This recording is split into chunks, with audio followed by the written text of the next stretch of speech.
Olá, pessoal. Sejam bem-vindos ao Olho no Líder, o podcast que conecta a essência da liderança do mundo esportivo com os desafios do mundo corporativo. Eu sou o Daniel Rui e idealizei esse projeto como uma verdadeira homenagem à arte de liderança, mas o meu sonho é que ele se torne uma plataforma de desenvolvimento e aprimoramento de líderes. Para saber mais sobre o projeto, acesse olhonolíder.com e siga a gente no Instagram, @olhonolíder. O tema do episódio de hoje é confiança e delegação, como elementos chaves para líderes de alta performance. No formato do nosso podcast, sempre trago dois convidados, um do mundo corporativo e o outro do mundo esportivo. Para me ajudar hoje, eu tenho o reforço de duas feras, com uma conexão em comum, a paixão pelo rugby. Do lado esportivo dessa conexão, eu tenho a honra de trazer o maior jogador brasileiro de rugby de todos os tempos. Um cara que vive e respira o rugby, dentro e fora de campo. Assumiu o cargo de técnico da Seleção Brasileira de Rugby, os Tupis, em 2019, cargo que ocupou até outubro de 2022. Atualmente é diretor técnico do Pasteur e Portuga, como é conhecido pelos amigos e fãs do esporte, também foi capitão da Seleção Brasileira e representou o Brasil em várias competições internacionais, incluindo os Jogos Pan-Americanos e o Campeonato Sul-Americano. Muito bem-vindo, Fernando Portugal. Que honra ter você aqui. Obrigado pelo convite. Obrigado, parabéns pela iniciativa do espaço de a gente conectar o mundo esportivo e o do mercado, né? E tô aí para a gente falar um pouquinho sobre essa história. Obrigado. E do lado corporativo dessa conexão, eu tenho o privilégio de trazer um dos maiores advogados do país, além de jogador e entusiasta de rugby. Apaixonado pelo direito, pelo rugby e por cachorros, não sei se necessariamente nessa ordem. Esse meu convidado não só domina o direito ambiental, mas também a arte de contar boas histórias, gerenciar situações complexas e conhece como poucos a disciplina e os valores, como a disciplina e os valores do rugby podem influenciar positivamente o mundo corporativo. Werner Grau, meu amigo, obrigado por todo o apoio e é um prazer imenso ter você aqui. Oi, Daniel. Eu que te agradeço. Uma alegria estar aqui contigo, com o Portuga. Eu só estranhei você dizer que o corporativo sou eu e o Portuga é o atleta. Estranho isso. E também o Portuga agora é o melhor jogador de todos os tempos, é? Esqueceu da época que eu jogava, amigo? Jamais. Esse cara é de longe um exemplo e o melhor jogador que eu vi jogar, junto com caras como Diego Padilha. Muito bem, então relaxem, peguem um café, um isotônico e vamos começar.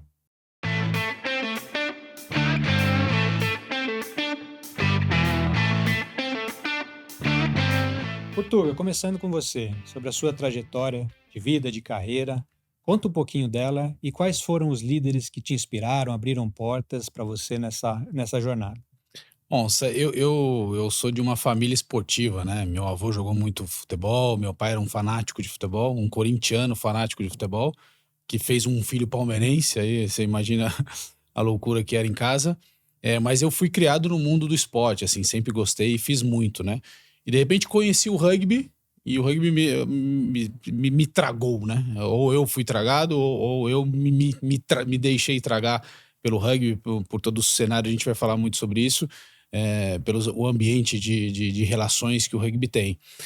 E fiz minha carreira aí, né? Decidi viver do esporte, me enfiei nisso, procurei os caminhos onde eu pudesse viver do esporte a máxima do que ele poderia me entregar.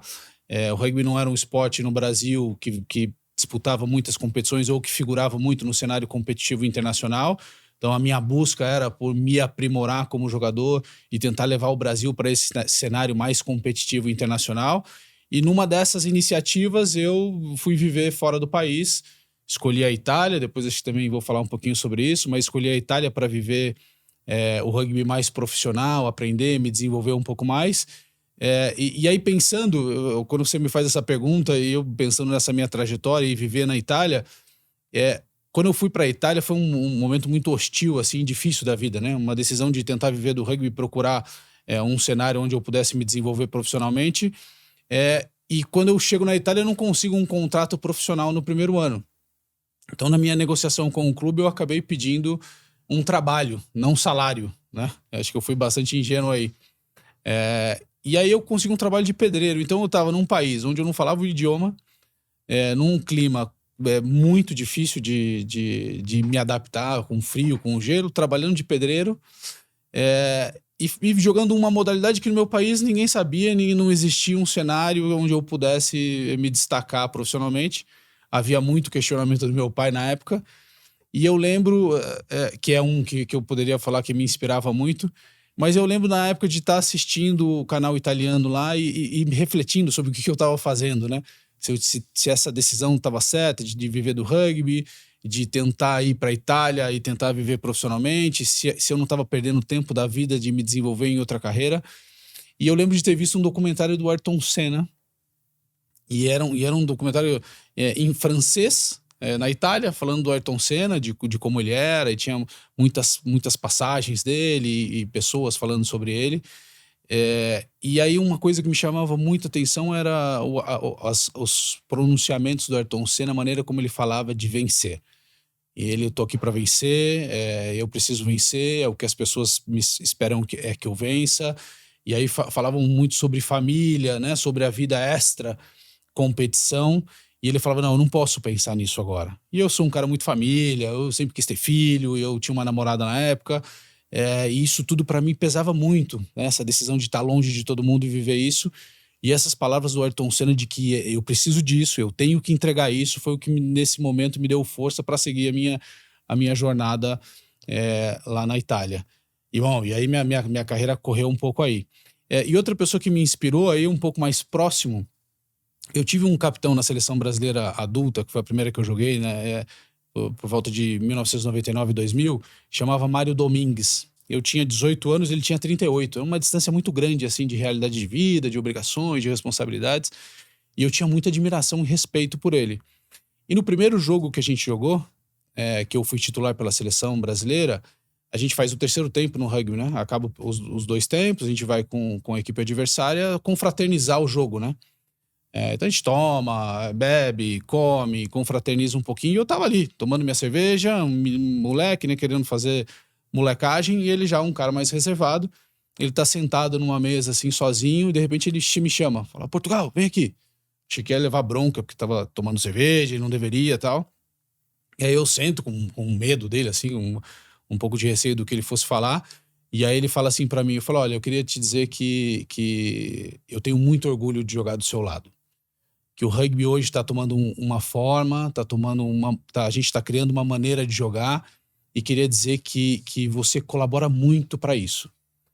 E na hora eu fiquei muito lisonjeado, me relaxou, pude depois fazer minha molecagem no terceiro tempo, mas pensando depois, ao longo da minha carreira toda, de repente uma admiração que eu tinha grande por essa pessoa, pelo que ele era de exemplo, e essa palavrinha que ele fez de me dizer que o que eu fazia gerava um reflexo naquele ambiente, de repente ditou um pouco a maneira com a seriedade que eu quis fazer rugby ao longo de toda a minha vida. Então, assim, 2 pessoas que pensando assim, que me inspiraram bastante na carreira.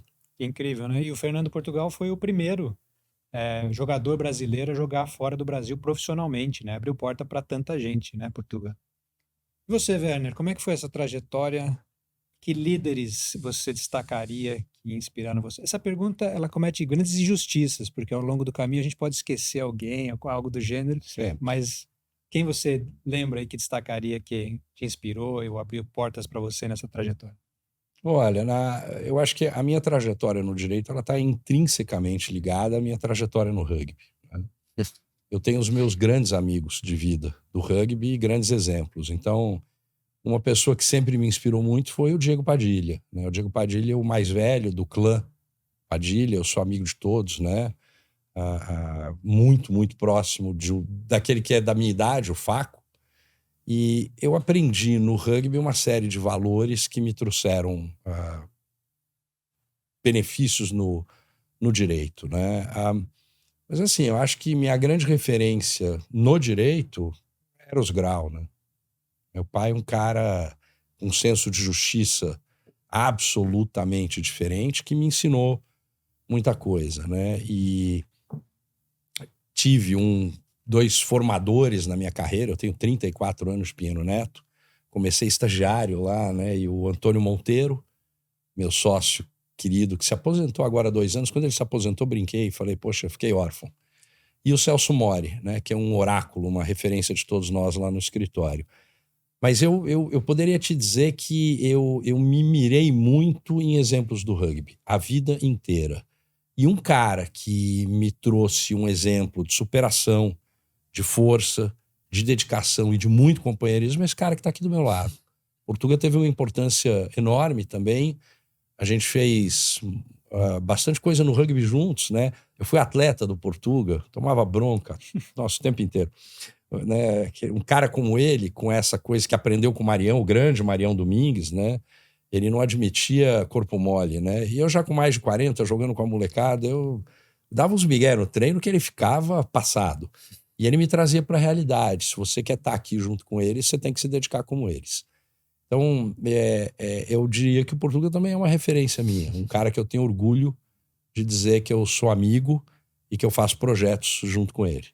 E é muito legal, né? Porque eu fui entrevistar o Portuga para fazer pouca preparação para o nosso programa, né?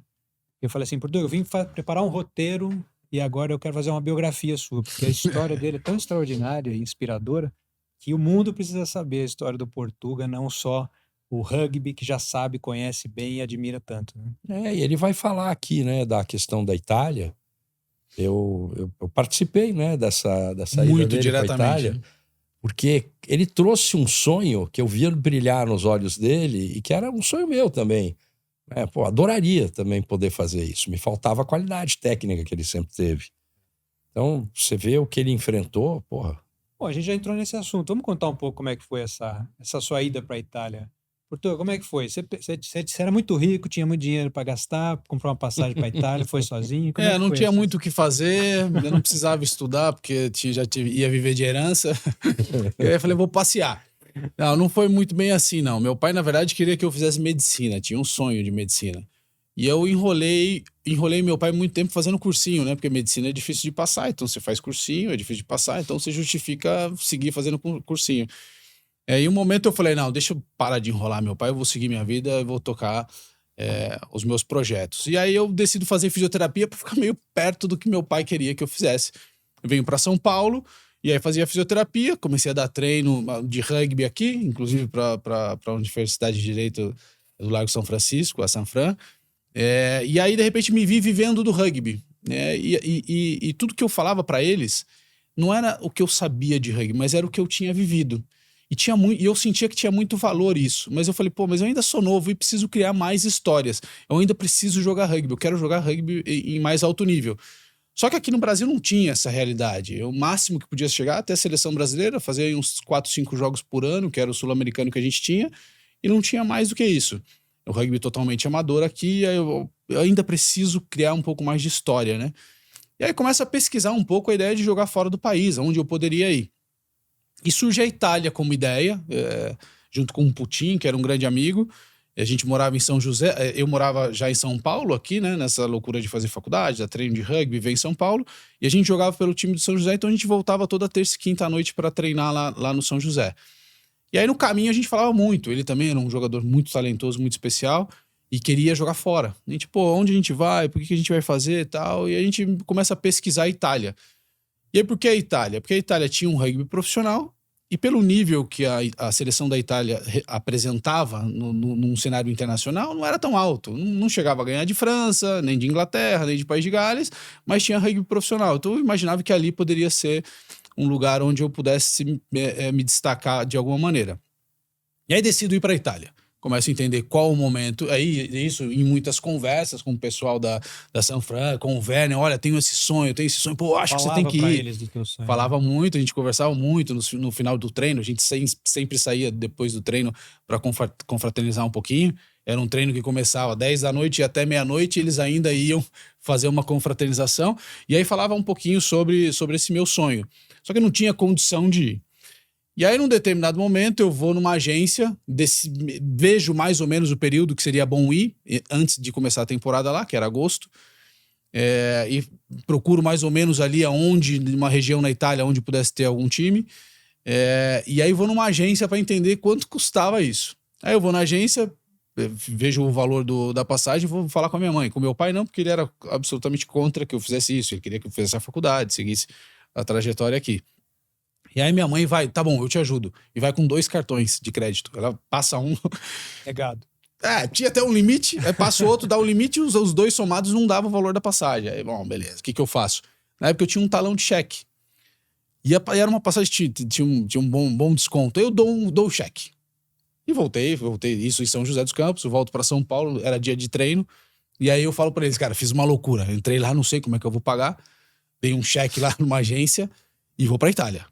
E bom, no dia seguinte eles fizeram uma vaquinha, foi muito rápido isso, não pensaram 2 vezes. E obviamente eu não ia viajar se não fosse essa iniciativa deles, porque o cheque ia bater sem fundo e eu não ia conseguir viajar. E aí eles fizeram uma vaquinha e me permitiram ir pra Itália. E aí fui pra lá, consegui, fiz alguns testes num time. Ele gostou muito de mim. Depois eu vim tirar um visto de trabalho aqui, o lavoro subordinado ao esporte, eu tinha um visto lá na Itália. E na minha negociação com o presidente depois de tinha sido inscrito no campeonato italiano, já estava tudo certo, ia jogar no próximo domingo e não tinha ainda negociado sobre salário, nada. E eu tinha muito medo, porque o rugby era muito amador, né? Então a minha origem dentro do rugby não permitia pensar ganhar dinheiro com o rugby. Isso parecia arrogante, parecia hostil, parecia soberba, né? E aí na minha negociação com o presidente, que seria muito natural negociar um valor com ele e aí agora, você já está inscrito, o que você quer? Por que você precisa da gente? E eu, olha, um lugar para morar. Falei, bom, beleza, se eu pedir uma casa, o cara não vai achar que eu sou um arrogante, que eu preciso realmente de um lugar para morar. Ele, não, já temos uma casa para você. Daí eu falei, e também preciso de dinheiro, né? Meio cheio de dedos, aí um italiano bem tosco. E aí eu falo, olha, de repente um trabalho. E ele brilha o olho, eu tenho um trabalho para você. E aí você vai a fa muratore. E você vai ser pedreiro. E na hora eu não entendia muito, ainda eram algumas palavras muito parecidas. Muratore, eu olhei um muro, falei, beleza, vou fazer muro. Não deve ser tão difícil colocar um tijolo em cima do outro, né? E bom, na verdade eu não sabia fazer nada de pedreiro, então passei 1 ano sendo servente de pedreiro, que é um trabalho muito braçal, né? Então passava das 7h30 da manhã às 4h30 da tarde carregando carriolinha de cimento, de areia, tijolo. Trabalhava numa empresinha de reforma de casas, num centro histórico da cidade de Seni, a 70 quilômetros ao sul de Roma. E bom, essa foi a minha vida. E aí treinava. E aí eu treinava lá na Itália e eu tive um compromisso de eu vou dar certo, né? Eu não volto enquanto não der certo. Aliás, um amigo na minha despedida pergunta, e se não der certo, você volta? Eu falei, não, eu só volto se der certo. Então eu tinha uma convicção assim, e aí não faltei nenhum treino, não me machuquei, não fiquei doente, por sorte, acho que um pouco da convicção de fazer o que tinha, e me dediquei ao máximo, todos os treinos, todos os jogos, joguei todos os jogos 80 minutos, e aí no ano seguinte consigo um contrato a muitas custas, mas consigo um contrato e no segundo ano de Itália eu já fui profissional. Então morei numa casa melhor, eles me deram um carro, tinha um salário que recebia e tive muito mais desempenho dentro do jogo também. E ao final do segundo ano, bom, beleza, já deu, né? Ou eu ganho muito dinheiro, que não era muito, ou eu tô estudando aqui na Itália e não estava estudando, não conseguia fazer uma universidade lá, porque a experiência já deu. Ou eu vou para uma liga muito mais importante. Pensei França, Inglaterra e fui tentar. E aí eu volto pro Brasil para recarregar as energias e falar, não, de repente vou tentar outro país. E aí na volta eu falei, quer saber? Eu vou ficar no Brasil com essa experiência que eu tenho, eu vou tentar criar agora o universo profissional para que onde eu possa trabalhar. E aí começa uma nova saga da história, que é o processo pós-Itália. E aí o universo conspira um pouco, o Brasil vira sede olímpica, o rugby retorna em 2016, a gente com muito mais visibilidade, entra Werner na gestão da confederação e a gente se torna a confederação. E bom, e aí o cenário se abre um pouquinho mais. Que legal. E, Werner, vocês queriam se livrar dele lá na Sanfran? Ou como é que fez? Essa vaquinha foi organizada? Como, você lembra? Lógico que eu me lembro, foi muito bacana. O Portuga chegou meio com o olho arregalado. Falou, cara, a gente sempre conversava antes do treino. Com medo do cheque bater, né? Falou, cara, eu fiz uma loucura. Eu falei, o que foi, Portuga? Eu falei, tal. E aí a gente tinha lá no time da Sanfran, eu já era formado fazia muito tempo. Isso que ano é isso, Portuga? 2004. 2004, eu tinha 12 anos formado. Então, até hoje eu sou atleta da Sanfran, né? Eu me recuso a abandonar o osso. E aí além de... não era só eu formado, tinha uns 6, 7 formados também. Acabou o treino, esperei ele ir embora, ele ia sempre rápido depois que a gente treinava, ia lá pra padaria onde a gente ia comer, ele ficava uma meia horinha e ia embora. Assim que ele foi embora, eu chamei os mais velhos, falei, é o seguinte, Portugal tá indo pra Itália e nós temos que levantar uma grana até amanhã. Eu quero saber quanto cada um de vocês pode dar. Eu vou adiantar a grana e vocês colocam depois, não tem problema nenhum.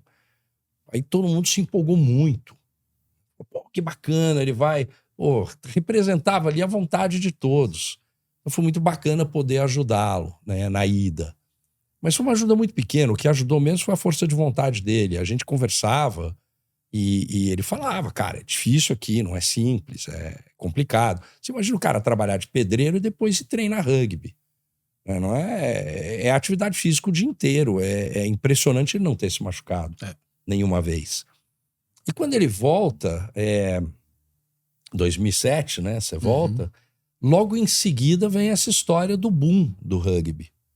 Quando nós criamos um grupo, transformou a Associação Brasileira de Rugby em confederação para filiar o COB, porque o rugby voltaria aos Jogos Olímpicos, ele se torna um atleta imagem. A gente cria um programa, né?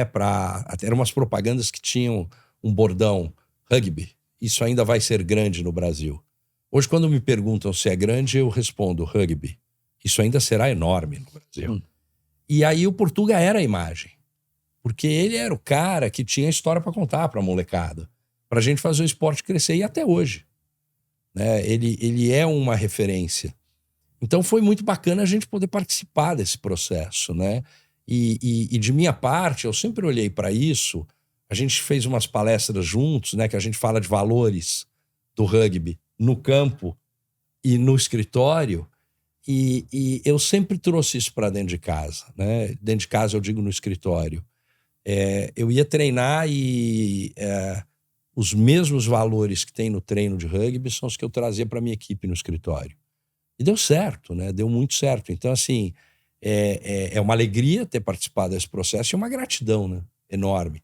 E é um valor absurdo, né? Porque quando a gente pega exemplos de grandes líderes e grandes líderes servidores, a grande resposta que eles dão de por que fazem o que fazem é porque sabem que o outro faria o mesmo se tivesse nessa situação. Né? Eu tenho certeza que nessa situação o Portugal faria o mesmo se fosse o contrário, dentro de um esporte como é o rugby, da união que vocês tinham. Tem a menor dúvida. Mas falando em história de sucesso e esses valores aplicados, a gente está falando sobre confiança e construção de confiança na equipe. Você lembra de alguma história no escritório onde a confiança e a delegação foram cruciais para alcançar o resultado positivo? Várias, mas assim, eu acho que o grande exemplo é o seguinte: nós somos hoje na área ambiental do escritório 5 sócios. Destes dos outros 4, 3 começaram como estagiários da equipe que eu coordenava. O Celcinho trabalhava mais com o Monteiro na época, éramos 2 sócios, o Monteiro e eu, mas também trabalhamos juntos bastante. Eu acho que o maior exemplo é o do dia a dia. Né? É você identificar todo dia, como o Portuga faz sempre com o atleta nos times que ele treina. Você identifica o que aquele cara faz melhor. E você explora aquilo que ele faz melhor, ajuda ele a ser o melhor que ele pode ser naquilo que ele faz bem. Você entrega dentro de uma estrutura de equipe aquela atividade, aquela tarefa para aquele cara que faz aquilo muito bem. Então, isso gera uma confiança que a pessoa aceita a liderança construtiva. Então, eu hoje olho para o Alexandre, que é o primeiro desses que se tornou sócio e de uma cadeira aqui passou a sentar aqui do lado. O Alexandre é um sujeito que, num dado momento, eu entreguei para ele gerir a equipe, porque ele tem uma capacidade monstruosa disso, além de ser tecnicamente impecável. O André, que foi o segundo, o André, eu brinco que ele é o nosso erudito. O André era os casos, assim, muito complicados, né? E o André tem essa cabeça. É um cara excepcional. Você traz uma coisa impossível, dá para o André resolver, que ele resolve. E a Paula com a capacidade de dinamismo e de profundidade dela. Então, você identificar, né, uma equipe é uma coisa diversa, variada. Eu que tenho TDAH, eu sou o que hoje a ciência chama de neurodivergente, né? Eu tenho que aprender como eu me conecto com as pessoas. Eu tenho essa necessidade, né? Quando você foi ao escritório a primeira vez, se tornou nosso cliente, eu me conectei com duas coisas suas. A sua capacidade de organização e a sua capacidade de fazer essa organização permear a equipe. Eu entendi que era assim que eu tinha que trabalhar com você. Então, se você se lembrar, eu te reportava as coisas, porque eu queria entrar nesse hub de organização. Então, o que o rugby me trouxe e que eu aprendi, para quem conhece o rugby, né? Para quem não conhece, uma explicação rápida. Você divide a equipe em 2 grupos, né? Você tem os forwards, ou os gordinhos, né? E os 3/4, esses caras que deixam a bola cair no chão. E perde a bola, todo um negócio horroroso. E lá nos gordinhos tem aquela formação, o scrum, né? A formação fixa. Cada um tem a sua função. E eu joguei a vida inteira ali. Eu jogava ali na linha de contato, são 3 na linha de contato, eu era o cara do meio. Minha função era, a bola entrava ali naquele túnel formado pelo encaixe dos grupos, minha função era puxar aquela bola com o pé. Se eu fizesse isso, eu tinha feito já quase tudo que eu tinha que fazer num jogo.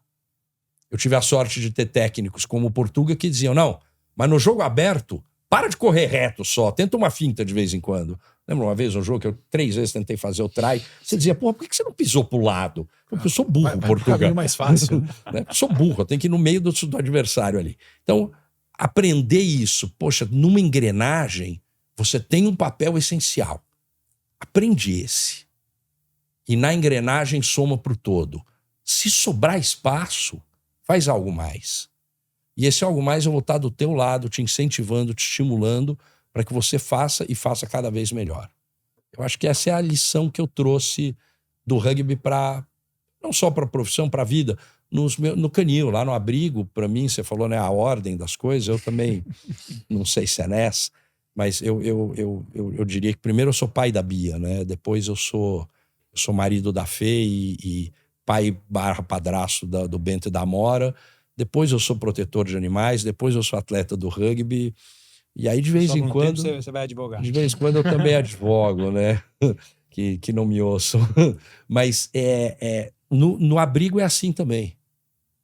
A gente separa os cachorros, especialmente lá no Virtus, onde a gente tem os cães bravos. Alejandro, Kelly e eu, a gente separa os cachorros de acordo com o perfil deles, com aquilo que eles fazem melhor. E eles vivem em harmonia. A harmonia está em você entregar para a pessoa o espaço que ela precisa. E no rugby, no direito, há uma lógica meio paradoxal, porque o direito é muito pessoalizado, nomeado, né? Tem que ser o advogado, tem que trabalhar com o Werner, ele precisa participar daquela reunião. E no rugby é o contrário, né? A estrela pessoal acaba brilhando menos do que o time. Então você cria uma situação, assim, em princípio contraditória, mas quando você assume um cargo de liderança no escritório, esse valor é fundamental para você empoderar esse time, mesmo sendo o sócio do escritório, alguém que o cliente reconhece como o selo de qualidade. Eu acho que não tem contradição aí, tem soma, tem integração, né? Eu costumo dizer que o mais belo do rugby é que nenhum jogador ganha um jogo sozinho. Mas qualquer jogador perde o jogo sozinho. Uhum. Um cara parado em campo, ele mata o time. Então todo mundo puxa todo mundo se apoia, todo mundo se constrói junto o jogo inteiro. E eu acredito que no direito é assim também. Eu ouço isso, você é uma referência tal. Na verdade, a referência que eu represento é de tudo aquilo que uma equipe faz. Uhum. Eu sou só o porta-voz. Eu sou só o cara que aparece mais, talvez pela barba branca, por mais tempo de casa, mas no fundo é uma equipe. Toda vez que a gente ganha todo mundo junto. Toda vez que a gente perde todo mundo junto, de mão dada. É incrível, né? E o paralelo com o mundo corporativo é perfeito, porque é exatamente essa mesma lógica. Dificilmente alguém ganha sozinho, mas dá para perder sozinho quando não rema junto. Né? E falando nisso, Portuga, você fez sua carreira de atleta, você jogou fora, você voltou jogando, e aí você assume, depois de um tempo, o cargo de técnico dos Tupis, da seleção brasileira. E aí você, numa nova função, você precisa construir essa confiança do time. O time já te via como capitão, mas agora é uma nova função. Como é que você lembra que você trabalhou a construção da confiança com o time na posição de técnico? Não foi complexo. Na verdade, eu achei que eu pensava com um pouco mais de simplicidade essa relação, né? E foi um pouco mais complexo. Eu assumi a posição de um personagem muito marcante, que é o Rodolfo Ambrosio, que era o diretor técnico da Confederação e head coach da seleção principal do Brasil, os cargos que eu assumi depois, e que tinha sido meu treinador na Itália, nos 2 anos que eu passei lá. Bom, acompanhando a genialidade, a simples genialidade dele, porque parecia tudo muito simples de se fazer, de como ele construiu a equipe, de como ele criou uma maneira do Brasil jogar. E aí tinha lacunas que eu falava, se eu fechar isso, a gente vai melhorar. Então, quando eu assumo, eu penso na estrutura de jogo. Tinha muita coisa que ele deixava simples demais e eu achava que precisava de um pouco mais de informação ali, se eu criar isso, se eu criar aquilo. E caminhei um pouco nesse sentido, né? Criando um pouco, tentando fechar alguns espaços que ele deixava aberto, de repente por uma leitura que ele fazia de que o Brasil ainda não estava para aquele tipo de informação. E eu, na minha inocência, achava de que de repente era uma falha dele, que eu poderia fechar essa lacuna. Depois, uma coisa que ele construía, e aí a gente pode pensar, cada equipe funciona de uma maneira, mas ele fortalecia muito os líderes dele e as pessoas a quem ele confiava. O jogo, a tomada de decisão. Isso, do lado de cada cortina, gerava um sentimento ruim assim, em todo o grupo. Porque tinha um jogador que errava, porque ele nunca expunha. Nunca ele colocava ali, nunca criticava nada, e ele pegava o jogador mais fraco e descia a lenha nas análises de vídeo.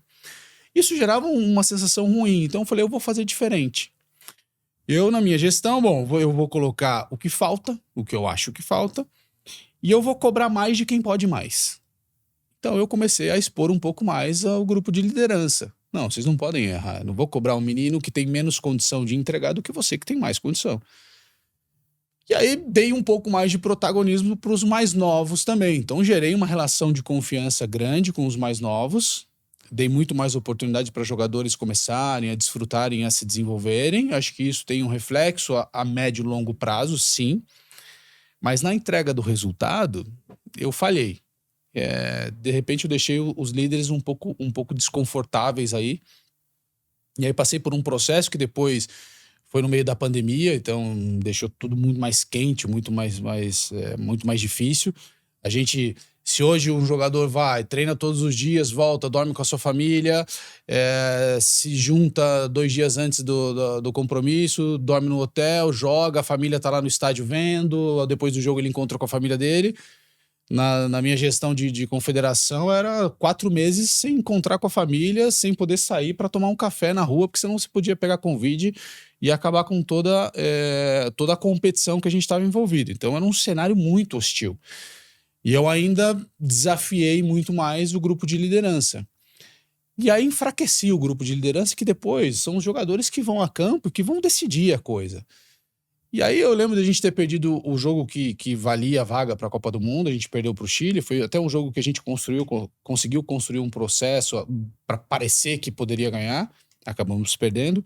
E eu vou conversar com o diretor técnico da Sudamérica, o Daniel Urcade, que vai lá me visitar, sabia que eu estava com a cabeça debaixo da terra nesse momento, vivendo um inferno astral, porque realmente esse é o universo... E é o universo da posição de onde você está. Por isso hoje eu entendo muito os treinadores que estão por aí, como sofrem, porque é muito solitário essa coisa. Você não consegue dividir com ninguém, porque ninguém entende o que você tá passando. E ele sabia disso e veio me ajudar. E aí contei um pouco de como foi a construção, de não sei o quê. E aí ele falou, olha, cara, tem que tomar cuidado. Você tem que entender como é cada líder que você tem. Tem um líder que, de repente, se você expor, ele vai te responder bem. E tem um líder que você tem que tomar cuidado, porque você precisa dele. Então, como cobrar esse jogador? Tem maneiras diferentes. Então, por exemplo, ele me dá o exemplo do Nico Sanches, que era o 10 dos Pumas, quando o Daniel Urcade era o head coach da Argentina. E ele falou, quando o Nico errava alguma coisa no jogo, a análise de vídeo, ele quase que se escondia com medo de que eu fosse fazer... A cobrança dele com ele mesmo era tão dura que eu não podia expor. Exato. E aí eu me juntava com ele, fazia uma análise de vídeo no meu quarto, ou ia até o quarto dele, falava, olha, cara, precisamos melhorar aqui e tal. E esse cara sofria. E eu sabia que ele ia entregar. E eu não tinha essa maturidade para entender o grupo nesse nível, nessa intensidade de competição que é o alto rendimento esportivo, que é hostil pra caramba.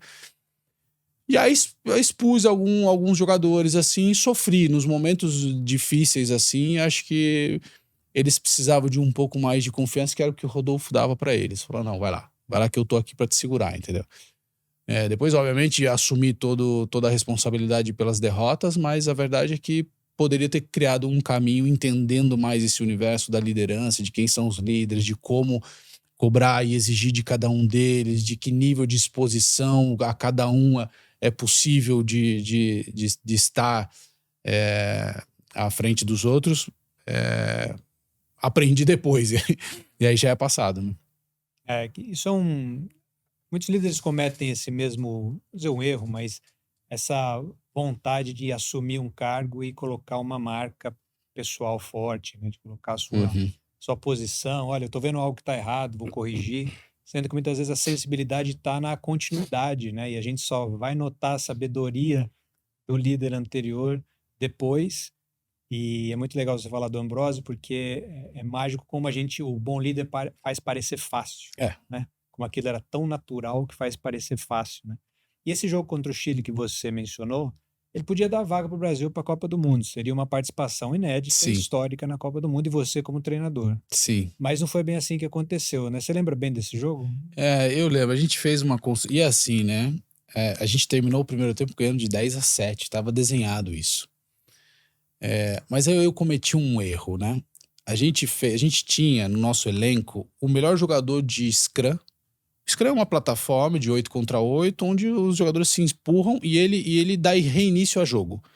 Só que sendo um jogo de combate físico, é a plataforma que emocionalmente te coloca ou te tira do jogo, te faz ganhar ou perder jogos. E a gente tinha o melhor jogador de Scrum da América Latina, não no seu auge, mas era o melhor ainda, que era o Jardel, um jogador do Rio Grande do Sul, do Farrapos, lá do Rio Grande do Sul. E aí, só que ele não estava bem preparado. Então, e o Chile se nutria muito dessa formação fixa. O Chile se carregava aí, tinha um scrum muito forte, e o head coach do Chile, Pablo Lemone, é um jogador, foi primeira linha do Uruguai, jogou a Copa do Mundo, Stade Francês, e é um cara que entende, também se nutre, e o time passou a se nutrir dessa formação. Eu falei, se eu quebrar essa formação, eu vou ganhar o jogo. Só que quando eu vou usar esse jogador, o Jardel? Se eu colocar ele no começo do jogo, porque o começo do jogo é sempre muito disputado, todo mundo bastante analisado, todos os jogadores ainda descansados, todos ainda motivados, nada no jogo ainda fez desequilibrar nenhuma dessas engrenagens. Então vai ser um jogo duro. E o que vai adiantar eu ter o melhor jogador de Scrum nesse começo de jogo? De repente, nada. Eu vou cansar e quando o jogo for se definir, que é o segundo tempo, eu não vou ter mais. E aí eu vou me quebrar. Porque a nossa reposição não era do nível que tinha o Jardel. Então eu junto os jogadores, a liderança, os treinadores, falo a minha ideia, falo, a gente vai começar com o Jardel no banco. E os caras, como assim? Aí eu explico a lógica. O jogo vai se definir no segundo tempo, porque é assim, nenhum jogo se define, ainda mais nesse nível, no começo. Então, bom, deixamos esse cara pro segundo tempo, expliquei, a galera toda concordou. E fomos pro jogo, e eu precisava. Quem entrou foi o Blade, que é um jogador que hoje tá jogando em Portugal, é um jogador jovem, muito forte, mas ainda não tava para ser o titular dessa posição. E a gente entra, fala, Blade, agora você vai ter que segurar, pelo amor de Deus, me segura essa formação, 40 minutos, e se você segurar, a gente vai pra Copa do Mundo. Desdobra. A gente vai chegar na Copa do Mundo. E bom, passa o primeiro tempo, e a gente termina ganhando de 10-7 com muita dificuldade nessa formação. E o head coach no rugby não fica na beira do campo, né? O jogo é do jogador. O rugby entende muito isso, respeita muito isso, e o líder é o capitão.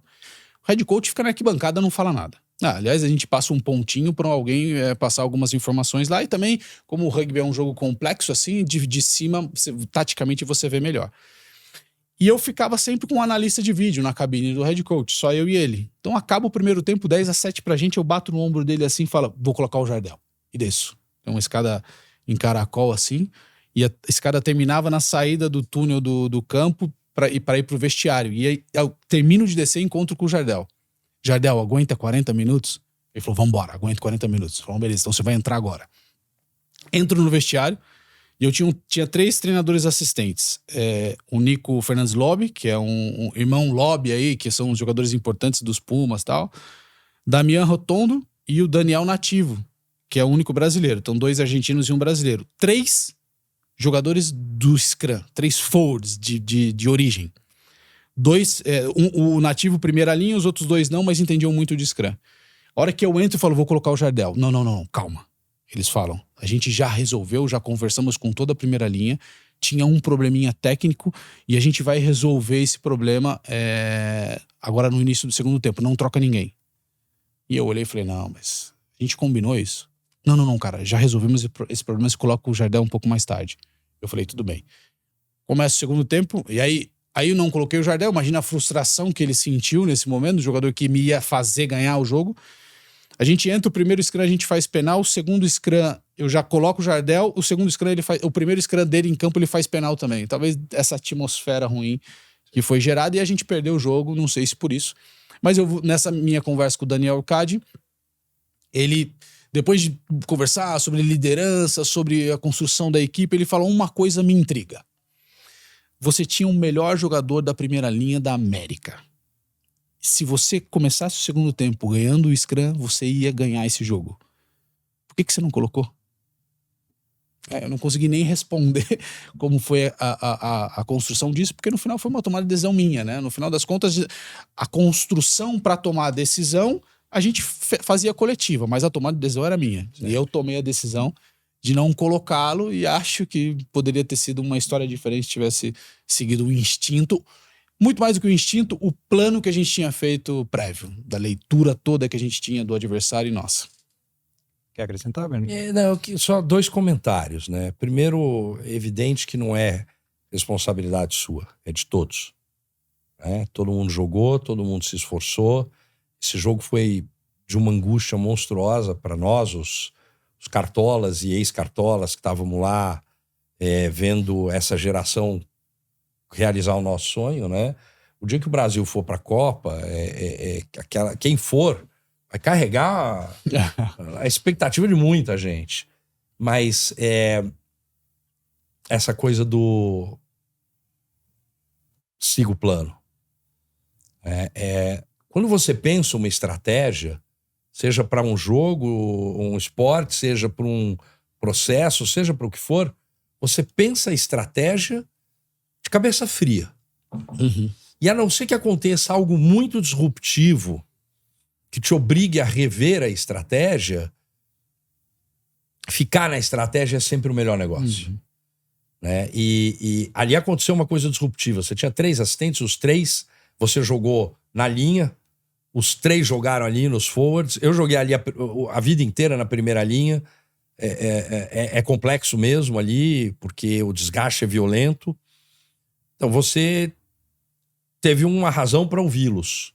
Então não é culpa sua ou deles, não é de ninguém a culpa. Mas eu acho que isso é um exemplo de estudo de caso. Uhum. Qual é o nível de disrupção que tem que ter a notícia nova para você abandonar a estratégia que você, com calma, olhando antes, você estruturou? Isso é sempre uma decisão que o líder tem que tomar. Né? E eu posso dizer para vocês que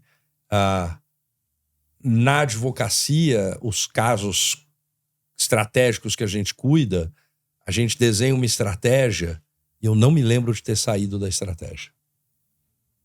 Não me lembro de ter olhado para alguma questão e ter dito isso é disruptivo o suficiente para eu mudar a estratégia. Mas em campo, jogando rugby, inclusive como atleta do Portuga de técnico, eu me lembro, por exemplo, um jogo que a gente foi jogar e você não pôde ir, nós fomos jogar com uma equipe que eles não jogavam exatamente rugby, o negócio deles era pancadaria. E eu entrava no segundo tempo, já com mais de 40 e tantos anos, e naquele jogo eu pedi para entrar no primeiro tempo. Ali eu mudei a estratégia. Porque eu percebi que o jogo ia ser um jogo complicado em termos de agressão mesmo, e no intervalo eu não tinha mais condição de estar em campo, mas eu continuei o segundo tempo até acabar. Um dos do dia seguinte desse jogo foi um dos piores que eu tive nesses últimos 15 anos. Por quê? Porque eu percebi que tinha uma questão que precisava ter alguém ali que segurasse. E eu segurei chamando para mim a responsabilidade, né? Eu comecei a provocar os caras. E uma coisa horrorosa. Mas ali a gente precisou sair da estratégia. O sair da estratégia é só em momentos de extrema disrupção. Isso é uma lição e tanto, né? A gente estava falando sobre isso, né, Portuga? E isso acho que parte desde o início, quando o Portugal assume a seleção e tem uma postura mais democrática, que é normal de trazer os jovens à decisão, Fato. tirar um pouco da bolha dos líderes da equipe. Houve os especialistas, quem não faria? Os caras jogaram lá, eram caras da posição. Quantas vezes nós não nos deparamos com situações assim, né? Mas eu sempre me lembro de como era a liderança do Adilson lá na Volkswagen, quando eu trabalhei lá, que ele chamava a gente para reunião, a gente discutia o tema exaustivamente e ele falava assim, gente, eu ouvi todos, mas no final a decisão sempre é minha. Isso. E nós respeitávamos muito isso, né? Então, mas no final a decisão, o líder é que é pago para tomar essa decisão, então eu entendo quando você fala da responsabilidade e da coragem de dizer, olha, eu era o cara da decisão e a decisão foi minha, não é culpa dos caras que opinaram, né? A decisão foi do Portugal. Inclusive na reunião pós-jogo, que foi terrível, terrível, foi um momento muito difícil da minha vida, muito difícil. E depois, como eu falei, a gente estava fechado no hotel, não podia sair, já fazia 2 meses que não via a família. Um momento terrível de perder o sonho, de jogar tudo por água abaixo. Eu não conseguia olhar para casa. E a gente almoçava, tomava café, tomava lanche, almoçava, tomava lanche, jantava e confraternizava. Tudo junto o tempo todo durante... Eu não conseguia... Para mim era muito difícil entrar no refeitório e encontrar com os jogadores.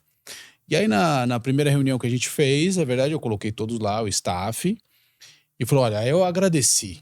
Eu agradeci porque, falou, olha, eu assumo toda a responsabilidade e agradeço porque a verdade é que em algum momento a contragosto, mas 100% de tudo que eu pedi e todas as decisões que eu tomei, staff e jogadores compraram e seguiram. Então tava, no final eu precisava assumir a responsabilidade aí. Mas foi muito difícil. Aliás, tem uma história boa aí. Rodolfo Ambrosio, de novo, ele traz boas lições. É um cara muito duro, assim, uma personalidade bastante marcante. O Ambrosio, porque não sabe, é argentino, o argentino, brasileira, exato. Né? Antes do Portugal, seu sucessor. E na sexta-feira, o jogo foi sábado. Na sexta-feira eu mando uma mensagem pra ele e agradeço. Falo, olha, Rodolfo, amanhã a gente vai ganhar do Chile. A gente vai pra Copa do Mundo. Eu acredito muito nisso. E eu queria te agradecer porque você permitiu com que a gente sonhasse. Antes do Rodolfo chegar, a gente pensava, sonhava, mas era muito distante. A gente estava num jogo que ia definir se a gente realmente ia para a Copa do Mundo ou não. Queria agradecer, tal, por você ter nos permitido. E aí ele me mandou uma mensagem muito simples, cara, como ele é. E ele falou assim, eu também acredito, mas lembre-se, não importa o resultado de amanhã. No dia seguinte você tem que levantar e voltar a trabalhar duro, perdendo ou ganhando. Os desafios nunca terminam. E eu não entendi a profundidade dessa frase. Se eu tivesse, eu teria passado com um pouco mais de tranquilidade esse inferno astral que eu vivi pós-jogo. Eu demorei muito para me reerguer.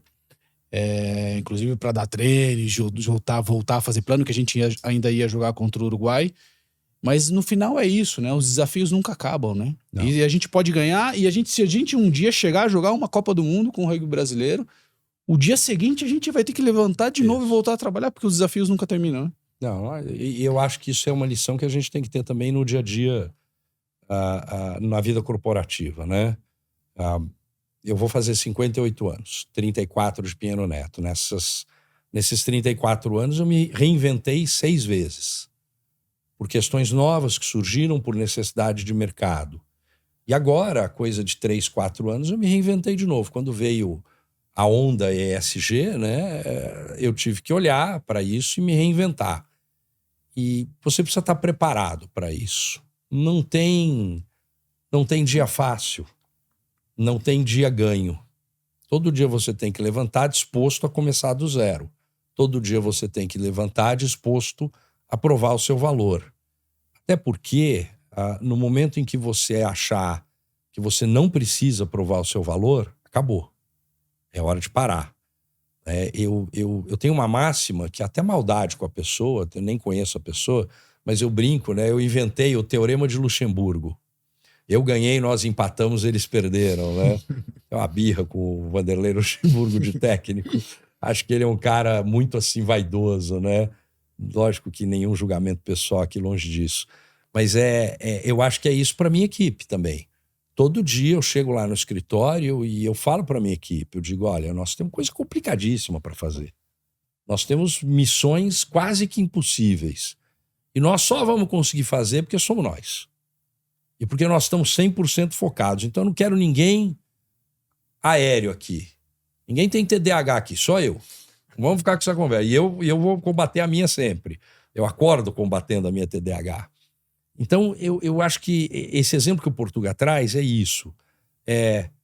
Cara, vocês treinaram, vocês se dedicaram. O Jardel, um atleta que nós fomos achar num golpe de sorte, um cara excepcional, fora de série, adoro o Jardel. Tô até devendo uma visita para ele agora lá no sul, muito né? Mais, Enfrentando ali. E ele é policial rodoviário, então, poxa, tá enfrentando um perrengão lá. E se o Jardel tivesse entrado, será que nós teríamos efetivamente vencido esse jogo? O Chile também estava lá, fazendo o melhor de si, trazendo tudo que tinham para entregar. E uma outra máxima do rugby que me vem aqui, que para o mundo corporativo, que eu ouvi o Cello Bosch dizer em 2015, um grande atleta da Argentina, dos Pumas, depois de um jogo duríssimo, a pergunta que o Juliano Pazini fez para o Cello, né, entrevistando o Juliano, é um outro entusiasta do rugby. Ele disse, Cello, como é que foi o jogo? E ele disse, nós deixamos tudo em campo. É uma máxima dos argentinos que é muito verdadeira. Sei lá se ganhou ou não. Né? Eu deixei tudo em campo. Então você sai de campo, você sai do seu escritório, você sai do seu desafio diário e você tem consciência que você deixou tudo, que você em nenhum momento se acovardou, se ausentou, se omitiu, você pode ir embora tranquilo para casa. Você ir para casa com a sua consciência tranquila de que você fez tudo, todos os dias, já é uma vitória que pouca gente tem. Isso ainda mais no escritório que se espera excelência sempre, que é o Piano Neto, né? Você sempre tem como um escritório das questões complexas, de dar uma solução para o cliente mais complexo. Então, a exigência disso para o time acaba sendo natural de cobrar essa excelência, ao mesmo tempo que apoiá-los no desenvolvimento. Falando nisso, o próprio rugby tem essas lições que são muito bem compiladas no livro Legado, que você participou desse projeto até de traduzi-lo para o Brasil, né? E lá as lições trazidas dos All Blacks, a seleção da Nova Zelândia, que é lendária no rugby, são incríveis, me inspiraram muito no meu estudo de liderança com base no esporte. Aquele livro foi sensacional, eu sempre recomendo ele. E uma das lições mais relevantes do Legado é que líderes criam líderes. Né? E aí você, na tua fala, eu me lembrei, você cobrando isso das equipes, ou tendo essa postura com as equipes, naturalmente eles deveriam se criar ou se inspirar na tua liderança. Mas de que maneira você entende, focando na lição líderes criam líderes, que as empresas podem incorporar a cultura de passar essa responsabilidade adiante, como é o rugby, de deixar essa camisa sempre mais valiosa do que você pegou, como é no rugby, né? Sentir propriedade do time, ser proprietário daquele time, confiabilidade. Como é que você vê que as empresas podem incorporar essa cultura? Bom, o Legado é, de fato, uma obra que quem lê se apaixona, né? Porque é fora de série, você vê Incrível. as lições, a primeira lição de humildade, né? Os All Blacks jogam com Gales, vencem, e no final o Rich McCaw e o Manonu vão, que são dois super atletas, vão lá varrer o vestiário. Isso é um negócio fora de série, né? É você olhar para o todo, a mensagem aqui é o todo. Né? Não basta eu olhar minha mesa. Eu quero o meu escritório inteiro limpo, impecável, absolutamente apresentável. Mas eu acho que o líderes geram líderes, está muito ligado, Daniel, e eu sei que você também é um entusiasta disso. Todo ser humano tem os hard skills e os soft skills. Né? Eu aprendi faz uns anos, porque caiu na minha vida esse anjo chamado Fernanda, né, que me revolucionou, Meus amigos dizem que existe o Werner antes e depois de Fernanda, né? E com a Fê eu aprendi a olhar mais para isso, soft skills, né? Então você estuda, você se dedica, você treina, você corre atrás, isso é tudo hard skill que você vai pondo ali, tijolo em cima de tijolo, o muro vai ficando forte. E tem o soft skill, que é aquilo que nasceu com você, que te diferencia. Então eu acho que o líder ele tem que aprender a olhar nos liderados onde estão os soft skills desses liderados. Eu citei aqui o exemplo do Alexandre. O Alexandre tem uma capacidade de organização, de ordenar as coisas, de fazê-las acontecerem de maneira regrada, que gera um resultado. Não existe possibilidade de dar errado, de acontecer um erro crasso, uma perda absurda, se você tiver método, processo e procedimento. Eu identifiquei no Alexandre isso, e eu tenho uma dificuldade com isso. Nós fazemos uma dupla desde que o Ale veio trabalhar comigo. Quando a gente trabalha junto é engraçadíssimo, porque é ele me contando, olha, tem isso organizado, aquilo assim e tal, e eu tentando trazer ideias para ajudar na estratégia.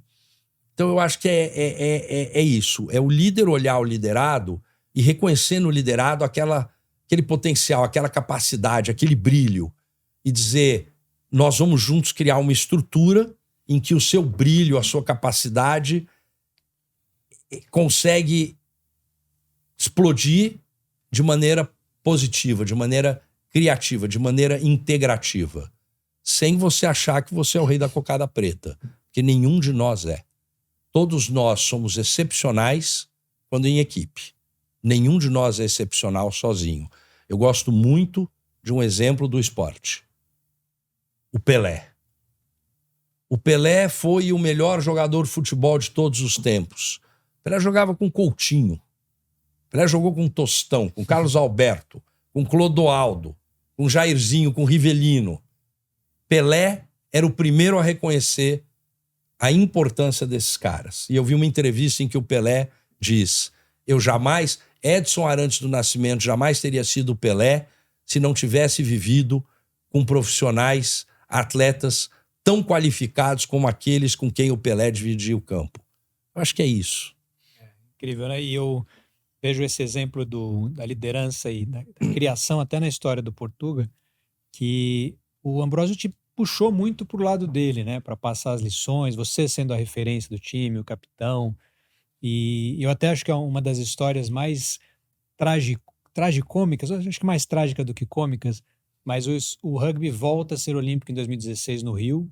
É a chance do Brasil disputar um esporte olímpico em casa, o rugby crescendo, como o Werner trouxe aqui no início. Você, a maior referência do rugby, ficou fora dessa Olimpíada, né? Você quer contar um pouquinho dessa história aí? Eu nunca tive muita vaidade, né? Eu tinha uma convicção que era deixar o rugby grande, né? O rugby reconhecido, né? Poder viver e que mais pessoas vivessem ou que mais pessoas se beneficiassem do que é essa construção dessa comunidade, desses valores. Eu vejo no rugby a filosofia perfeita de relacionamento, né? Nós não somos perfeitos, a gente se desentende, a gente se desrespeita, a gente xinga o árbitro também, igual é em qualquer outro esporte, mas a gente tenta respeitar, a gente tenta seguir, a gente tenta ser disciplinado, que eu acho que é um pouco a coisa do rugby.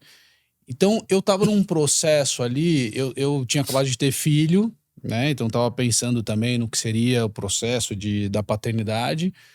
E o Rodolfo vem, tava ali processo de Jogos Olímpicos, era 2015. E aí eu tenho uma conversa, e eu sempre pensei muito no futuro, né, meu? E do que eu tava fazendo. Eu não jogava competição para ser o cara que jogou a competição. Eu não fui jogar na Itália para ser o primeiro a jogar na Itália. Eu não queria que a seleção ganhasse para ser a seleção que o Portuga ganhou. Ou fazia o try para ser o cara que definiu a partida. Eu sempre fiz muito pelo rugby, né? Tinha o Eduardo Mufarrege, quando eu viro conselheiro primeiro membro do Conselho de Administração da Confederação, membro atleta, ele me fala, olha, o que for bom pro rugby, não vem com sindicalismo do universo dos atletas aqui, o que for bom pro rugby. E eu sempre tive essa máxima. Eu sempre disse, eu nunca vou dizer não ao rugby, então eu sempre fiz tudo pelo rugby. E aí, nesse momento, eu conversando quando o Ambrósio vem, ele fala, olha, eu quero trabalhar com brasileiros. não quero trazer gringos, argentinos, tal. Eu quero formar brasileiros, quero criar um sistema brasileiro de alto rendimento. Para de jogar e vem trabalhar comigo. Logo que ele vem. Eu falo, Rodolfo, pô, tem a Olimpíada pra jogar, cara. Como é que eu vou parar agora, meu? Tá bom, então fica, depois você vem treinar. E aí uma outra conversa que eu tenho uma conversa com o Irineu Loturco, o diretor técnico do NAR, no Núcleo de Alto Rendimento, que é um cara que eu também tenho muito, muito carinho, muita admiração e ouço bastante. E a gente teve uma conversa sobre pós-carreira, assim, né? Do que é um pós-olímpico, né? O Brasil é meio hostil na cultura esportiva. Ou você ganhou uma medalha e virou um lendário, ou você vai sofrer. O esporte brasileiro passa um pouco por isso, né? Aí ele me falava, tem um monte de ex-atleta olímpico que, cara, que tá sofrendo, meu. Então, meu, como é que é esse sonho olímpico para você? Então, dado todo esse cenário, o que eu pensava, o que o rugby tinha que ser, o que era o rugby para mim, por que eu fazia o rugby, nunca foi para me destacar, para ser o melhor, mas foi pro rugby ser melhor no Brasil. A conversa que eu tive com o Irineu, a ideia do Rodolfo Ambrosio de criar um sistema brasileiro, de não ter tantos brasileiros capazes de absorver esse conhecimento que ele estava trazendo, toda essa vivência. No final do ano de 2015, Rodolfo chega para mim e fala, olha, eu sei que o seu sonho, a gente ia jogar o primeiro ano de 6 nações, de 15, da modalidade de 15, começaria em janeiro, isso era em novembro, e ele falou, olha, eu sei que você quer muito jogar Jogos Olímpicos, preciso que você seja manager da Academia de Alto Rendimento de São José dos Campos, que a gente está criando, que você cuide da Academia de Alto Rendimento, e você não vai conseguir cuidar da Academia de Alto Rendimento, jogar Jogos Olímpicos e jogar o 15. Então eu vou te tirar do 15. E você pode se dedicar a essas duas outras áreas. Nesse momento eu penso, esse cara quer ganhar. Eu, se fizesse diferença entre ganhar e perder em campo, ele não ia me tirar do 15. Uma autocrítica que eu faço. Eu falo, de repente já não é mais meu momento no campo. Isso estava 7 meses dos Jogos Olímpicos, 8 meses dos Jogos Olímpicos. Eu era o capitão da seleção. E aí eu penso, não, acho que é a hora de me retirar. E eu sempre eu pensei muito sobre me retirar do campo. E eu sempre achei que a gente tem que dar espaço para os novos entrarem e chegarem. E eu desfrutei muito do campo. Joguei tudo. Fui pra Itália, joguei na seleção brasileira, joguei Pan-Americano, joguei tudo que eu quis, em todos os palcos, os primeiros palcos. Eu fui o primeiro brasileiro a fazer um try em Twickenham. O Brasil jogando em Twickenham, foi o primeiro brasileiro. Já tava para mim. A Olimpíada seria mais uma. E hoje, de repente, eu me arrependo. Poderia ter sido um ex-atleta olímpico hoje, quando eu vou conversar com a comunidade. Mas nesse momento eu falo, não, o melhor a se fazer hoje é o Portugal se retirar. Já não serve mais tanto em campo. Eu vou empurrar e vão aceitar se eu continuar, porque eu era o Portugal. Eu falei, não, eu vou tomar a decisão, eu não vou jogar os Jogos Olímpicos, estou fora, vou me dedicar ao sistema de alto rendimento do Brasil, porque é o que o Brasil precisa de um brasileiro se formando aí. E deixei totalmente os campos naquele momento. Fizeram um jogo de despedida contra a Alemanha. Foi um público histórico do Brasil no momento, 15 mil pessoas no Pacaembu. Né? Foi uma linda homenagem. E deixei de jogar. Foi meio uma conspiração, assim, difícil a decisão, porque a Olimpíada te gera esse mito, essa coisa mística da Olimpíada. Bom, foi uma decisão pensando em tudo, assim, na família, no rugby brasileiro, nos meus propósitos de vida, e tomei a decisão. Não joguei Jogos Olímpicos. Estive no staff da Olimpíada, estive lá, Vila Olímpica e tal, mas não entrei em campo. E foi interessante esse jogo de despedida, porque na época eu era vice-presidente da confederação e me disseram, você tem uma relação tão próxima com Portugal, quer você entregar a homenagem a ele no final do jogo? Eu falei, claro que quero. E aí eu cheguei de Brasília, eu estava numa reunião em Brasília e cheguei no estádio e entrei ali pela pista, no estádio do Pacaembu. Me abriram lá uma entrada ali naquele portão principal e eu entrei direto pela pista. Eu entrei e comecei a olhar para a arquibancada. Nada, né? Cara, o rugby é grande no Brasil, deu certo. Porque a Alemanha não é uma grande seleção. Tanto que depois, quando nós fizemos o jogo contra os Maori All Blacks, teve 38 mil pessoas no estádio do Morumbi, né? Mas ali, aquele momento foi um momento de uma contradição muito grande para mim. Porque ao mesmo tempo que eu vi a coisa decolou, eu estava vendo Portugal deixar a seleção. E isso para mim foi muito doloroso, porque ele simbolizava para mim muito do nosso esforço ali, né? E ele estava bastante emocionado. Na hora que eu fui entregar para ele lá, nem lembro o que era, que te deram lá um negócio qualquer, uma placa e tal, né? Ele estava muito emocionado. E nessas horas que você vê também o quanto a comunidade do rugby é unida. Eu estava aqui entregando a placa para ele e aqui atrás de mim estava o São José Rugby. Tinha uma galera da Fabinho, o Spani, o próprio Putin, tava uma galera ali.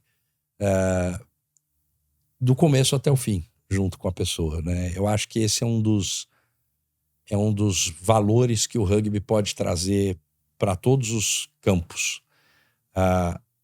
Nós passamos ele falou aqui por meses junto com os caras e tal. E a gente continua junto. O rugby cria essa irmandade, né? Uma coisa bonita de ver. Portugal agora até foi admitido, né? Houve uma votação, ele foi admitido. Nós temos lá os veteranos que jogam todo sábado. Entrei pros veteranos. Agora ele entrou pro nosso time de veteranos. Um pouco jovenzinho. Não, eu não jogo. Eu vou só no touch. O touch é um jogo de... como o flag no futebol americano, um jogo só de... Encosta, não precisa derrubar, não tem contato. Joga o Tim Baines, tem 70 e tantos anos, e joga com a gente. E a gente se reúne aos sábados lá no clube, no SPAC. Eu tenho faltado desde a minha cirurgia, mas a gente vai lá e joga e isso mantém a chama acesa, né? Portugal precisa começar agora e ir aos treinos às terças-feiras. O jogo virou. Você que cobra ele dos treinos. Claro. Agora vai ver o que é bom. Mas é incrível, a dedicação é tanta ao esporte, porque a Olimpíada podia te dar um impulso pessoal, a tua marca pessoal, e você em prol do time, achando que o time tinha mais chances de representar bem o país sem você, por um entendimento seu da posição do Ambrosio, você abriu mão daquilo, um sacrifício pelo time que poucos fariam, assim, é uma coisa pelo amor ao esporte, tanto que você dedicou tua vida ao esporte, que chegou nessa decisão dificílima e que é uma lição da tua liderança, né? O líder que faz isso é de fato alguém que pensa no coletivo acima do individual, né? Passa um pouco pela exigência que alguém tem consigo mesmo, né? Eu vi o Thiago Pereira agora desistiu de ir para Paris, né? Ele fala um pouco, ele já conheço o processo, de preparação, já sei quanto tempo eu preciso, de como eu tenho que estar, e sei que não vou chegar. E de repente eu vou disputar os Jogos Olímpicos, mas se não for para ganhar medalha, eu não vou. Para ir por vaidade, né? Para ir por vaidade, para ser mais um jogo olímpico, eu tô lá e tal. E a minha leitura era um pouco essa. Eu lembro de estar em Twickenham, a gente jogou a última etapa do Circuito Mundial de 2015, era a classificação. Era o último. A Inglaterra estava jogando esse jogo contra o Brasil. Se a Inglaterra ganhasse, ela carimbava o passaporte para os Jogos Olímpicos do Rio de 2016. Isso era julho de 2015. Era o jogo contra o Brasil. Foi o público histórico de Twickenham no Circuito Mundial de Sevens. 84 mil pessoas. Tinha um barulho nesse estádio que a gente conversando a essa distância no aquecimento, a gente não conseguia se ouvir. E eu olhava tudo aquilo e falava, acho que já não é mais a minha, já não me emociono mais com isso, acho que já passou meu tempo, entendeu? E aí eu meio que nessa exigência, depois entro em campo e já não consegui entregar mais o que já tá, entendeu? Seria empurrar um pouco, conseguir por vaidade ou pensando no que seria a carreira pessoal fora, mas acho que nesse momento o rugby precisava de outras pessoas em campo e precisava do Portugal fora, essa foi a decisão. E na construção de confiança não tem como não confiar em um líder que toma uma decisão dessa. Essa é a mágica do efeito causado pela confiança que se tem, né? E falar em confiança, já caminhando para o nosso final, mas eu sempre fiquei muito impressionado no rugby com a relação entre o capitão e o treinador. Você mesmo disse, o treinador não fica na beira do campo, agora até está começando a ficar um pouco mais, mas não é normal. O treinador vê de cima, e o capitão é o cara que leva esse recado, que está no vestiário sentindo... que era essa relação, como você como capitão com os treinadores e o treinador, você com o seu capitão, essa delegação que é tão eficiente no rugby? Eu nunca me achei muito talentoso. Eu fisicamente tinha alguma vantagem e era muito dedicado em campo. Realmente eu me entregava, assim, superava alguns obstáculos de medo, de receio e me entregava em campo. E era muito sério, né? Em um determinado momento da minha vida, quando eu volto da Itália e já tinha decidido a viver de rugby, e o rugby brasileiro era um meio for fun, né? Era muito legal, a gente se dedicava, mas beleza, perdeu internacionalmente, não importa. vamos pro terceiro tempo e a gente vai ser o time que vai mais beber e mais sair com mulher e vamos fazer isso, vai ser isso. Isso já não me completava mais e eu queria um pouco mais de seriedade. Então eu já não era mais legal. Aí um treinador, o Maurício Coelho, que era o treinador da seleção de Sevens nesse momento, a gente tá falando em 2007, ele me liga e fala, ó, acabei de assumir a seleção e preciso da sua ajuda. Eu falei, o que você precisa, irmão? Ele falou, não, preciso que você seja o capitão, cara. Eu falei, não, cara, não, vamos lá. Não vou jogar mais um torneio, levar um monte de piaba lá internacionalmente, passar vergonha em campo e depois ficar desfrutando a balada. Já não dá mais pra mim, entendeu? Eu quero fazer diferença em campo. Ele falou, justamente por isso que eu preciso de você. Então, a minha relação com a capitania de seleção e dos grupos que eu liderei era por isso, pela seriedade com que eu fazia a coisa. Eu acho que passa um pouco, o líder passa por aí. Esse era o tipo de relação que eu tinha com os treinadores. Então, eles tinham certeza que eles tinham um representante lá que estava controlando um pouco o ímpeto desse universo de atleta, que são uns caras com os hormônios à flor da pele. 20 e tantos anos, todos vivendo um universo, né, de desafios assim, e um pouco de glamour, de gente em volta. É difícil controlar e colocar isso nos eixos. Então, acho que a minha participação era um pouco mais aí. Não era tão em relação a jogo, em relação à tomada de decisão tática ou qualidade técnica do jogo, era mais pelo exemplo e pela disciplina. Depois, quando eu assumo a posição, aí você, quando vai escolher o capitão, é o que é que eu preciso nessa equipe, né? Preciso de um líder mais tático, alguém que compreenda melhor o jogo, preciso de um exemplo, alguém que se entregue, de repente esse exemplo me serve, porque ele já é exemplo, eu não preciso colocar a faixa de capitão nele, eu preciso de outro. Depois tem uma outra relação que é, o líder não pode só me representar e só ter uma boa relação comigo. Ele tem que ter exclusiva ou principalmente uma boa relação com o grupo dele que ele vai trabalhar. Porque é ele que me... Então, muitas vezes, não necessariamente o meu capitão é a melhor pessoa com a qual eu me relaciono. Mas é alguém que cumpre com o que eu tô falando, que é sério o suficiente e comprometido o suficiente para cumprir com o que a gente planeja, mas que tenha ascensão sobre o grupo que ele tá liderando. E aí são universos que a gente vai, quem são essas pessoas, né? Onde a gente escolhe, qual... Não é fácil esse destaque, né, do capitão. E aí eu tento me relacionar tentando entender o que a equipe precisa e quem é a pessoa que é mais relevante dentro do grupo de trabalho. E aí sim me esforço para ter uma boa relação. E não ao contrário, não é eu tenho uma boa relação, então ele vira capitão. É o contrário, né? É o capitão que aparece e eu me esforço para me relacionar com ele. Uma decisão estratégica que o líder não pode abrir mão, né? Muitas vezes a liderança surge tão naturalmente dentro de uma equipe que acaba indo naturalmente aquele cara é o líder que ascendeu da equipe. Sendo que o líder precisa decidir isso intencionalmente. Sim. O momento do time, o momento da decisão precisa ser tomada. Então isso é muito legal da lição que você traz, né? Quer acrescentar, mesmo? Eu ia só perguntar a Portuga, quem é seu capitão hoje no Pasteur?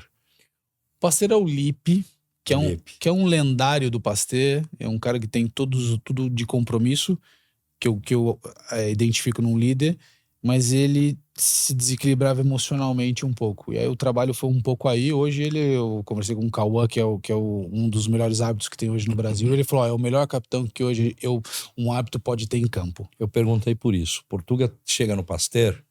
O Pasteur é um clube que tem lá umas figuras, né? Eu sempre falo do Diegão, né? Eu adoro o Diegão. E eu converso bastante com o Batman, né? E a gente falando do Pasteur e tal. E o Lipe, ele é um cara que ele é o Pasteur. Ele representa o Pasteur. Então ele seria naturalmente o capitão. Mas faltava exatamente isso, né? Controle emocional. E o Portuga conseguiu trabalhar isso com ele. Eu acho que essa é uma das vitórias que a gente consegue no exercício da liderança, né? Fazer o líder. Às vezes você tem um cara, uma pessoa que é talhada para a liderança. Mas ela tem um detalhe que ela precisa trabalhar.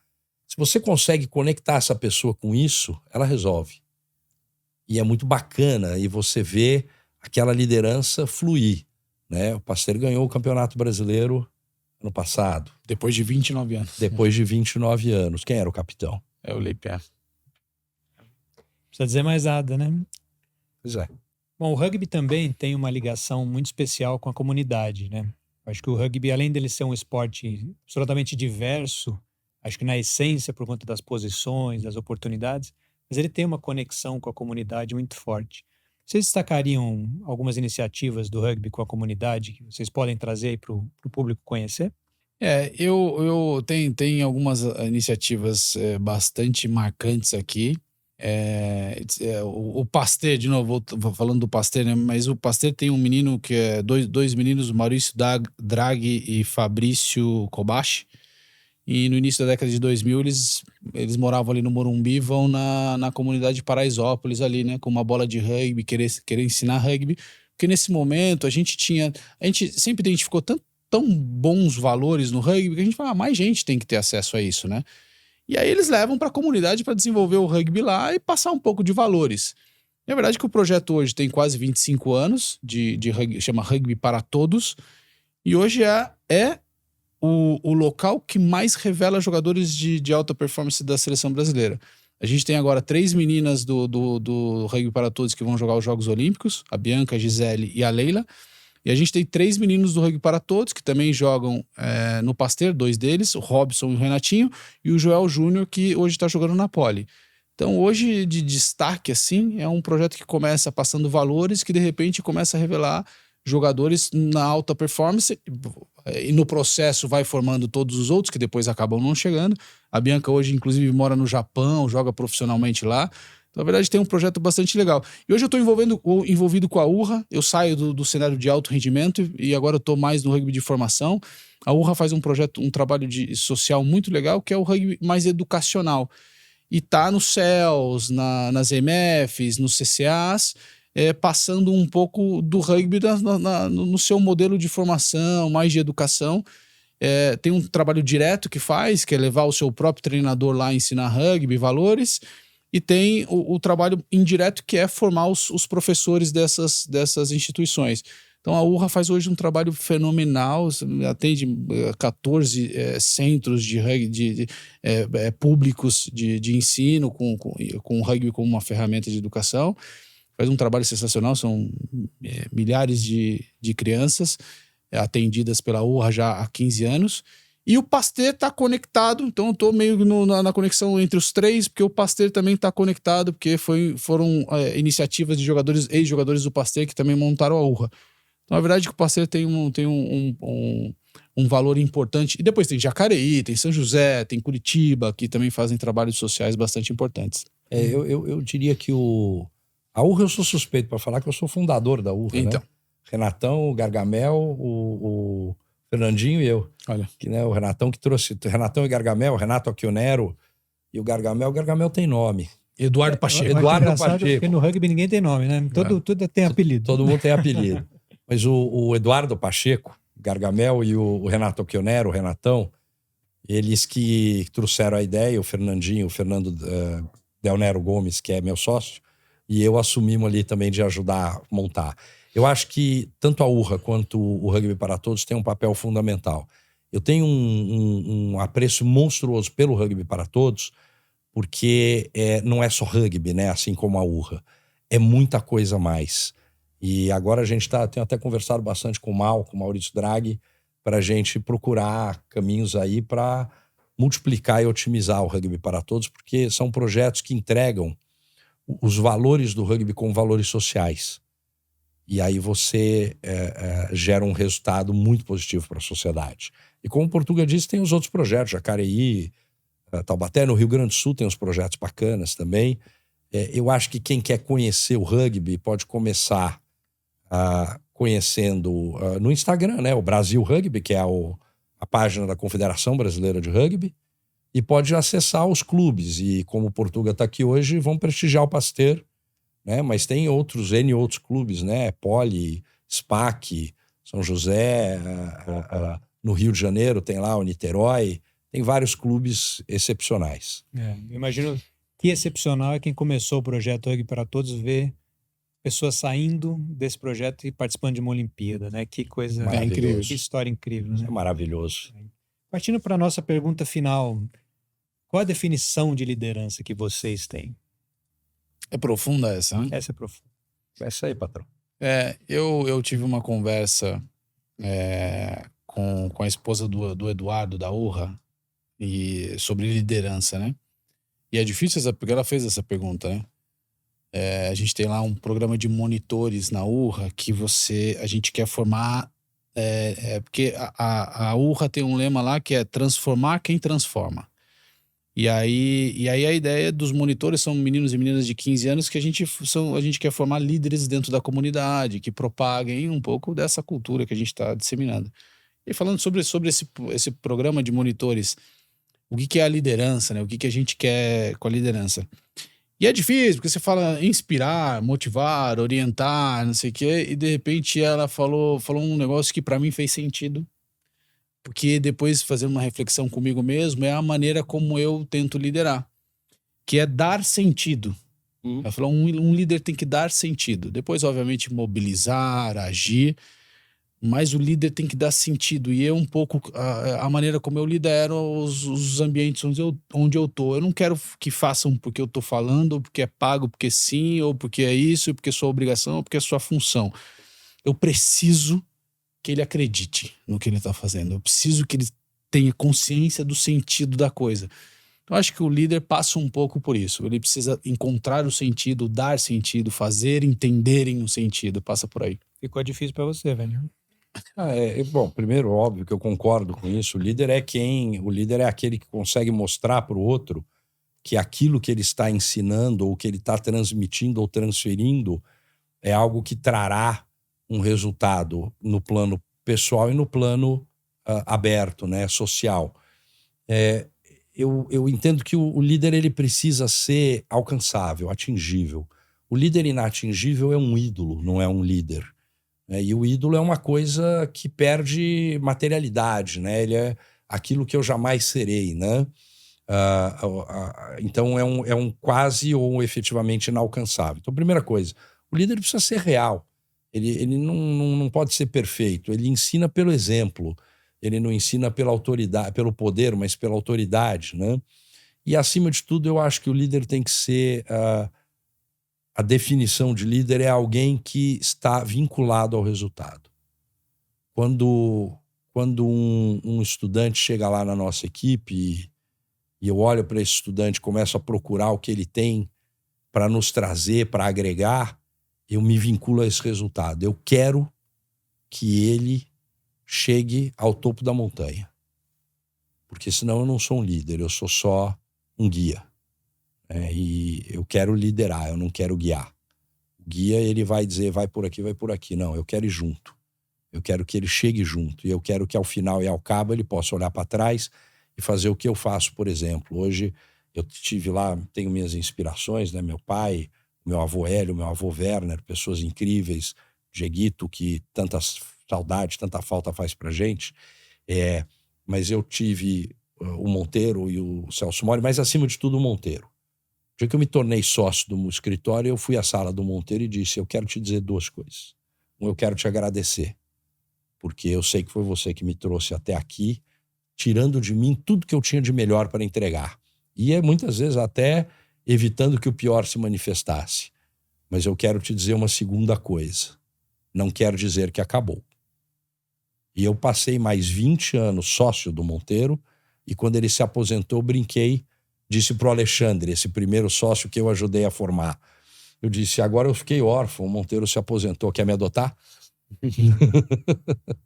E eu queria agradecer, porque são as histórias de vocês que me trouxeram até aqui e que não acabou, porque o projeto Olho no Líder ainda tem muito para entregar. Então vou pegar essa lição, mas agradecer de coração mesmo a participação de vocês, a generosidade de vocês de estar aqui, de me dar essa chance de ouvir essas histórias incríveis.